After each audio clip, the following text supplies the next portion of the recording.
When I started photographing people with AIDS, I understood that this was an important historical moment in time. I had a very deep personal connection, having lost friends, wondering why I didn't get the virus myself. How the hell did that happen? The bullet whizzed by my head, and I had an obligation, I felt, as a human being to say something about it, to challenge the stigma about who these people were that had the virus, to be able to celebrate the activists who had the balls to go out there and rattle people's cages, and the patients who were willing to take their health care in their own hands as opposed to just being like a victim about it.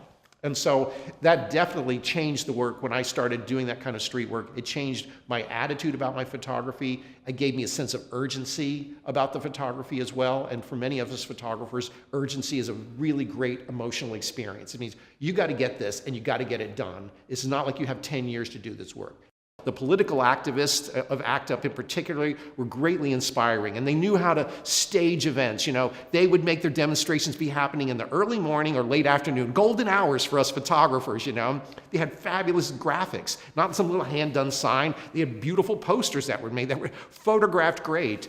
There was numerous times out on the street when I was photographing that people were not all that positive. They're suspicious of you. Who are you and why are you doing it? People would confront me, especially, AIDS activists would be like, so who are you and why are you taking these pictures? And there was definitely some suspicion. So why are you, as a straight guy who doesn't have this disease, why do you give a shit about this? And of course you can tell your story, and of course you're a humanist, so you do care, and all that kind of stuff. And when I went to an ACT UP meeting to photograph, they're very, very suspicious. They're always worried about infiltration by cops and all that kind of crap, and for good reason, And so you just have to be honest and be able to take the blows.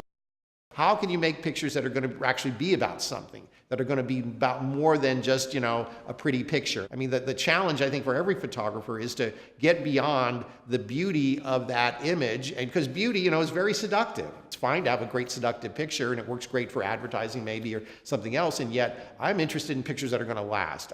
That's my concern, is pictures that will mean something over time. With my AIDS pictures, all of a sudden, people are much more interested in them now than they were then. Not only are they important historical documents, but just the fact that young people who didn't live through that, who didn't experience that pain, that suffering, people who didn't have that firsthand experience of it are kind of fascinated to realize, like, oh my God, this was really happening. There was really these huge street demonstrations that happened by groups called ACT UP. Yeah, they were, and it wasn't that long ago, but if you're only 25 years old or so, that was ancient history. You were just a baby or just being born then. I'll ask students this all the time too. It's like, who the hell wants to look at this picture? Why should anybody care about looking at these pictures? The good news is that I see people engaging with those kinds of issues. I see them, at least in the classroom, starting to come up with those ideas like, oh, well, yeah, let me think about what's important to me. How can I make those pictures? How can I make pictures that will say something about it? And how can I make a picture that doesn't just repeat the same pictures everybody else has already made? The trick is, for you to be able to find out why these pictures actually are meaningful and why people shouldn't possibly want to look at them. The ICP has recently acquired a lot of my work about the AIDS crisis, and it's hugely gratifying because it tells me, yeah, these pictures are worth looking at.